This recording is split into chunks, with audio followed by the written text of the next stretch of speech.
Tapi makin saya kencengin ternyata makin pecah ya. Di sini kawan-kawan bisa lihat ya. Bismillahirrahmanirrahim. Alhamdulillahirabbil alamin. Allahumma shalli ala sayyidina Muhammad wa ala ali sayyidina Muhammad.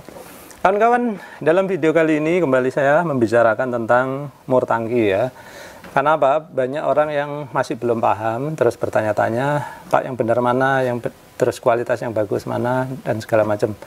Nah, di sini tambahannya ya, nanti saya akan membicarakan tentang sebuah mur tangki yang mana kemarin tuh saya mengalami sebuah tangki bocor. Saya terus terang sangat kesulitan memperbaikinya ya. Akhirnya ketemu juga gitu ya. Dan ini tersangkanya ya. Bagaimana kejadiannya nanti saya akan ceritakan setelah selesai yang menjawab pertanyaan-pertanyaan ya. Baik. Nah, pertanyaan yang paling sering diajukan ya, yaitu adalah, Pak, kalau masang mur tangki yang benar itu pengencangnya ditaruh di luar apa di dalam? Sebetulnya saya udah peragakan di video-video saya sebelumnya. Yang bagus itu pengencangnya ada di luar ya, kawan-kawan, seperti ini. Perhatikan tuh. Ya. Ini kalau ngencengin, misalkan kurang rapat, tinggal tambahin gini. Kurang rapat, tinggal tambahin gini. Nah, kalau pengencangnya ini ada di dalam, kalian tentu kesulitan ya. Ini tentu saja karena contoh kecil ya. Tapi kalau tangki kalian besar, ya, kalian mau ngencengin terpaksa harus masuk ke dalam, ya. Orangnya masuk ke dalam. Kalau tangki 1000 liter misalkan, orangnya masuk. Jadi itu kesulitannya, ya. Jadi yang bagus, sekali lagi, yang ini pengencangnya ada di luar. Perhatikan ini, saya kuatkan, sekuat tenaga, bisa, gitu ya. Tapi kalau murnya ada di dalam atau pengencangnya di dalam, kalian harus masuk tangki, merepotkan, gitu ya. Nah, pertanyaan selanjutnya adalah, Pak, saya sudah pasang sesuai saran Bapak, yaitu pengencangnya ada di luar. Tapi masalahnya, dratnya nggak ada, Pak. Jadi dratnya nggak nyampe, gitu ya. Contohnya seperti ini ya, kawan-kawan. Ini contoh nih ya. Nanti barangnya ada di sini sih. Ini sama ya, kawannya juga nih. Contoh seperti ini. Ini pengencangnya sebelah sini, perhatikan ya, pengencangnya sebelah sini ya. Lalu kalau ikut posisi ini, maka ini yang dipakai dratnya, perhatikan tuh. Nah, bisa masuk ya. Nah, kemudian kawan-kawan ini ya, karena menirukan saran saya, oke Pak, pengencang saya udah balik seperti ini ya. Udah di luar, lalu oke, anggaplah udah kita kencangkan ya, pasang di tangki, kencangkan seperti itu. Lalu mau dipasang drat nggak bisa, perhatikan ya. Nah, ini nggak bisa kawan-kawan, karena apa? Di sini memang dratnya tidak dirancang untuk dipasang dari arah sini gitu. Sehingga kesimpulan saya, ternyata nggak semua mur tangki itu dirancang dengan benar ya, sehingga nggak bisa bolak-balik ya, kawan-kawan. Ini hanya bisa dipakai di posisi seperti ini, di mana posisi ini merepotkan kita ya. Yang mana seperti tadi saya ceritakan, kalau kalian ngencengin harus ada yang masuk ke dalam tangki gitu. Jadi itu perhatikan ya, beli yang kualitas bagus, yang prinsip kerjanya benar ya. Di sini nih yang pertama kualitasnya nggak bagus karena di sini nggak bisa dipasang drat. Lalu prinsip kerjanya juga ya jadinya salah ya, karena posisi pengencangnya ada di dalam. Nah, kalian kalau bertanya-tanya, Pak, merek apa Pak yang bagus ya? Nah, karena di sini saya juga nggak lagi bawa endorsement ya, karena nanti saya cantumkan aja di kolom description ya. Di bawah video ini ada teks, kalian silakan cari ya, pas di bawah video ini ya ada teks. Kalau nggak ada, kalian cari, ada panah kecil, kalian klik gitu, nanti akan keluar tulisan. Di situ nanti linknya akan saya sertakan. Jadi kalau kalian pengen beli, klik aja di situ. Kalian bisa membelinya secara online gitu. Nah, baik. Kemudian pertanyaan berikutnya adalah, Pak, kalau masang karet di mana, Pak? Ya, karena karetnya itu kadang-kadang dibawain dua ya, kawan-kawan. Seperti ini, karetnya dibawain dua. Apakah sebaiknya di dalam dan di luar kita pasang gitu ya? Nah, posisi karet ya, kawan-kawan, itu selalu mengikuti si ini apa ya istilahnya, si bodi utamanya ya. Ini saya copot dulu. Nah, perhatikan di sebelah sini ini nggak perlu karet ya. Kenapa? Karena di sini fungsinya hanya buat ngencengin ya kawan. Di sini hanya untuk ngencengin aja sehingga tidak perlu karet. Jadi karetnya itu hanya ada di bagian dalam. Tuh, seperti ini. Nah, apakah udah efektif, Pak? Sudah efektif ya. Jadi dengan cara dia dipasang seperti ini ya, terus kita kencangkan seperti ini, maka sudah tidak akan terjadi kebocoran seharusnya ya. Namun kalau terjadi kebocoran ya pastinya ada hal lain yang mempengaruhi, misalkan silnya sendiri rusak misalkan ya, atau ininya apa, bodinya rusak, itu bisa aja. Tapi yang jelas kalau semuanya berfungsi dengan benar, kalian tidak perlu memasangkan karet satu lagi di sini. Tapi Pak, ini dibawain dua, ya ambil aja satu ya untuk spare, kalian simpan di rumah. Suatu saat kalau karetnya yang dipasang udah rusak, kalian bisa menggantinya gitu. Nah, kemudian banyak orang yang saya tetap pasang dua, ya silakan aja ya kawan, saya nggak melarang, tapi sebaiknya hanya dipasang satu. Kenapa?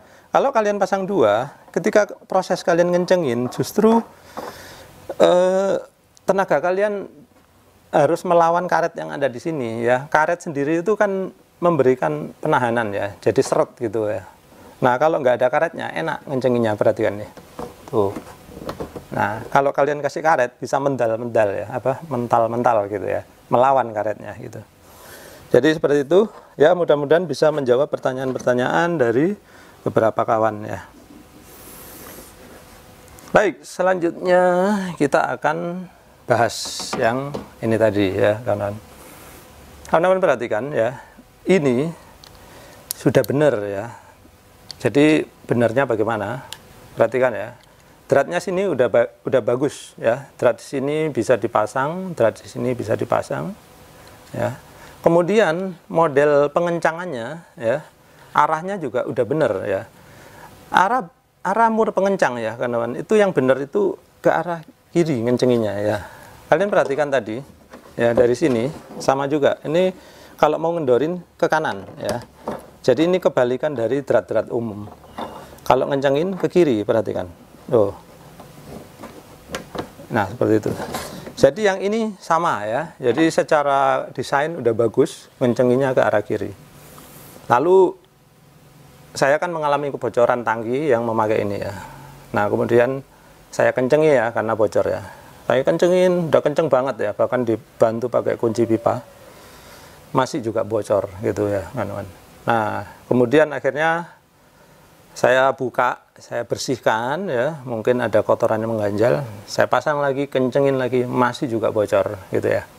Akhirnya saya ngeluarin senjata pamungkas ya, yaitu saya kasih lem silikon ya, kasih lem silikon, berhasil mungkin ya sekitar 1-2 hari. Habis itu lama-lama netes lagi kawan-kawan ya. Nah, akhirnya saya penasaran nih ya, kok kelihatan ada yang nggak beres gitu kan. Akhirnya saya menemukan ya, ternyata barang ini bodinya udah pada retak gitu ya. Jadi ini pengalaman untuk kawan-kawan ya. Kalau ternyata misalkan ya kalian udah pasang lem, kalian udah bersihkan, udah dikencengin, masih juga bocor, ya yang terakhir alternatifnya ya mengganti mur tangkinya itu sendiri ya. Baik kawan-kawan, biar lebih jelas saya ajak mendekat ya. Kita akan perhatikan mana-mana ya retakannya ya.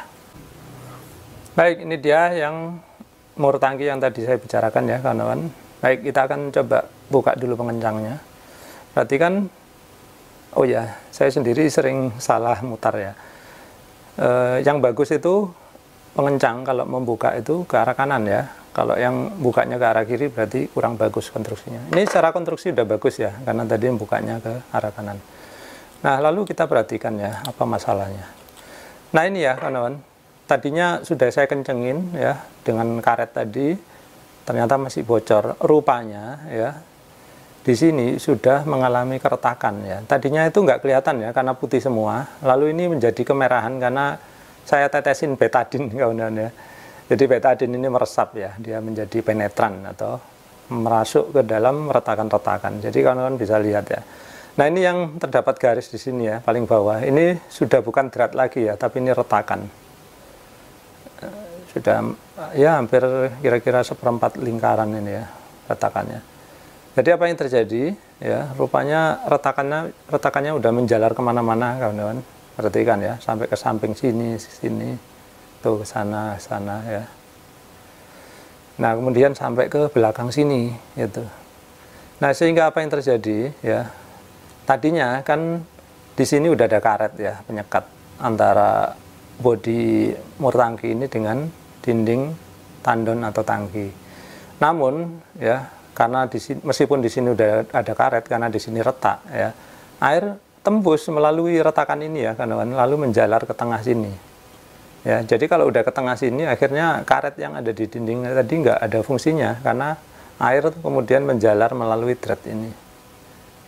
Kemudian ya bocor ya, menetes keluar akhirnya. Seperti itu. Lalu solusinya apa? Solusinya ya kita beli yang baru ya, kawan-kawan. Dilem biru ya, dilempar beli yang baru, seperti itu. Nah, kalau kalian beli yang baru ya, kalau udah pengalaman seperti ini ya jangan dibeli yang merek yang sama ya.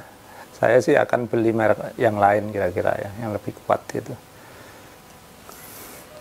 Baik kawan-kawan, jadi sekian dulu ya. Mudah-mudahan video kali ini menjawab pertanyaan beberapa orang kawan tadi tentang pemasangan mur tangki yang benar. Itu dimulai dari pemilihan mur tangki yang benar. Jadi kalian nggak bisa memasang dengan benar kalau mur tangki kalian sendiri itu nggak benar atau nggak bagus gitu ya.